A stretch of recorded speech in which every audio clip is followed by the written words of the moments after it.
नमस्कार मित्रों, मेरे स्पिरिचुअल कनेक्ट पे आप सभी लोगों का हार्दिक अभिनंदन है। मित्रों, जैसा कि आप सभी लोगों को पता है, आज अयोध्या जी में रामलला मंदिर के ऊपर ध्वजारोहण किया देश के माननीय प्रधानमंत्री मोदी जी ने।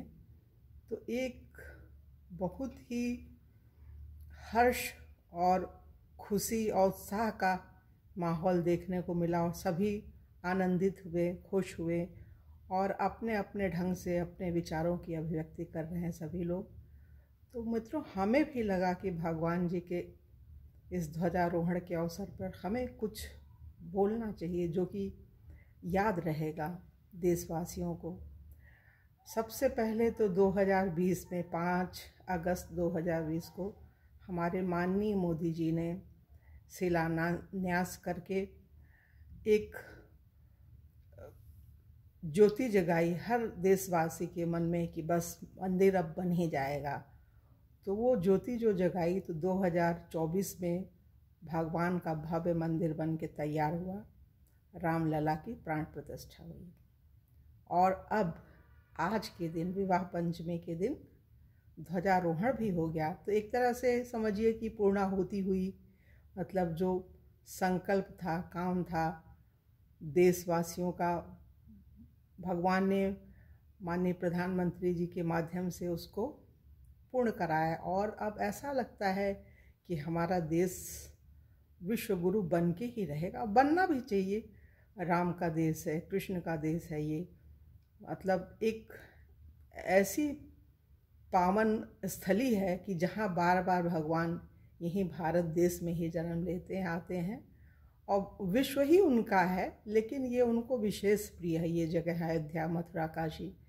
तो प्रभु यहाँ आते हैं। तो अपने शब्दों में हम कुछ रामचरितमानस में भगवान कविवर तुलसीदास ने जो कहा है उसके माध्यम से हम भगवान के चरणों में अपनी जो श्रद्धांजलि है, अपनी सद्भावना है, वो अर्पित करना चाहते हैं मित्रों। तो उसको थोड़ा ध्यान से सुनिए। सबसे पहले तो जब भी सुंदरकांड होता है या वो रामचरितमानस अखंड रामायण का जब पाठ होता है 24 घंटे का, और मात्र आधे पौन घंटे 1 घंटे के अंदर सुंदरकांड हो जाता है, तो उसमें सब लोग गाते क्या है, मंगल भवन अमंगलहारी उमा सहित जहे जपत पुरारी। भगवान राम नाम की महिमा इतनी है कि उसको भगवान शिव हमेशा माँ उमा के साथ गाते रहते हैं। और हनुमान जी जो भगवान के भक्त हैं, भगवान राम के, वो भी बोलते हैं, कहते हैं, प्रणव पवन कुमार खलबन पावक ज्ञान घन जा हृदयागार बस ही राम सर चाप धर।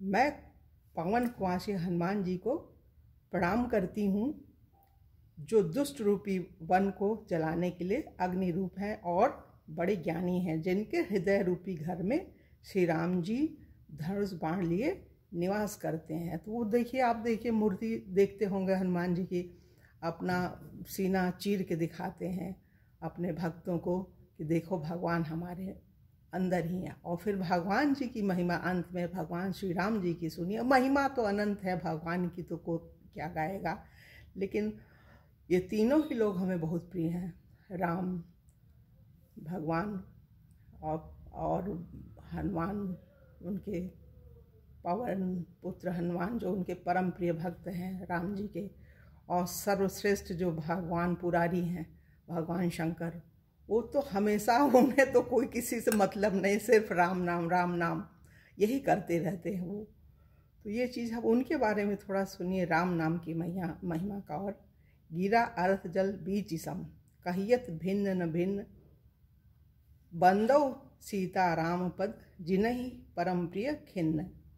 जो वाणी और उसके अर्थ तथा जल और उसके लहर की तरह कहने में भिन्न परंतु वस्तुतः एक है, मैं उन सीताराम जी के चरण कमलों की वंदना करती हूँ जिन्हें दीन दुखी बहुत प्रिय हैं। भगवान राम को दीन दुखी बहुत ही प्रिय हैं।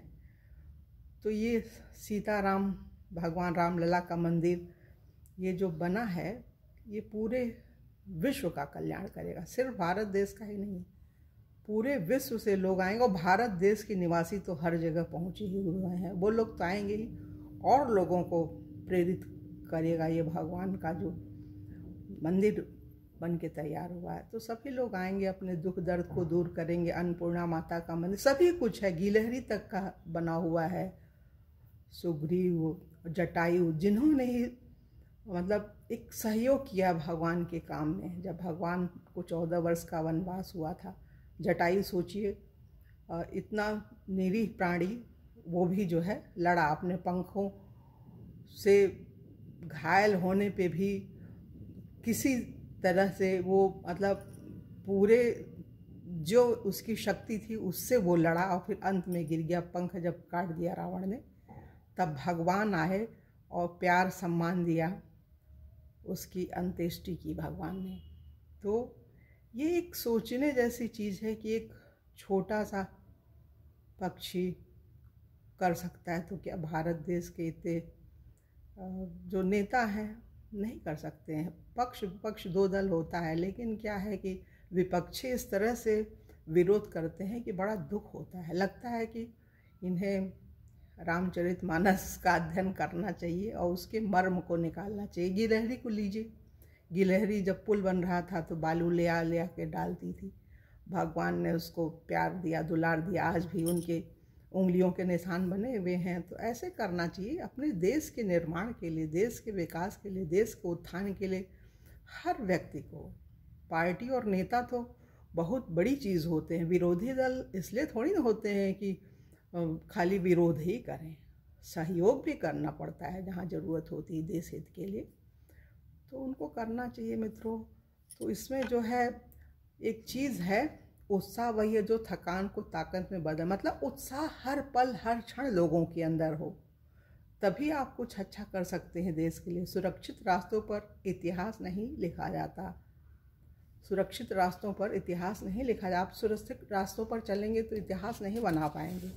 लोगों ने जो काम किया है वो एक आदर्श है। अब अपने माननीय मोदी जी हैं, इतना अच्छा काम कर रहे हैं, तो उनके बारे में एक चीज़ कहना पड़ेगा कि वो शुरू से ही, बचपन से ही मतलब अपने काम में ऐसे लगे रहते थे कि जैसे उनको किसी चीज़ की सुधि नहीं, अपने आप मतलब अपना बेस्ट देते थे, तभी उनको देश ने चुना।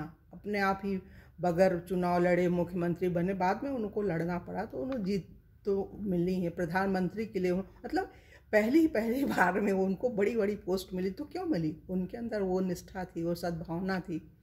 तो सद्भावना और सद्ज्ञान होगा तो आपको वो जगह मिलेगी, नहीं होगा तो नहीं मिलेगी। तो इसके बारे में तो सुनिए मित्रों, उन्होंने जो काम किया तो क्यों किया है, ये एक 2-3 लाइनें हैं उनके विषय में बोलने के लिए। आपका प्रदर्शन अतीत और भविष्य की संभावनाएं बता देता है। आप जैसा प्रदर्शन करते हैं, आप कैसे थे भूतकाल में और वर्तमान में कैसे, भविष्य में कैसे बनेंगे, वो सब आपके प्रदर्शन के ऊपर निर्भर करता है। खुद को बेहतर बनाने पर ध्यान दें, न कि साबित करने पर। आप अच्छा करिए, अपने आप आपको जगह मिलेगी। आदर्श एक सांचा है जिसमें मनुष्य का जीवन ढलता है। विनम्रता सिर्फ यह देखती है कि क्या सही है, विनम्रता सिर्फ यह देखती है कि क्या सही, कौन सही है की चिंता नहीं करती है।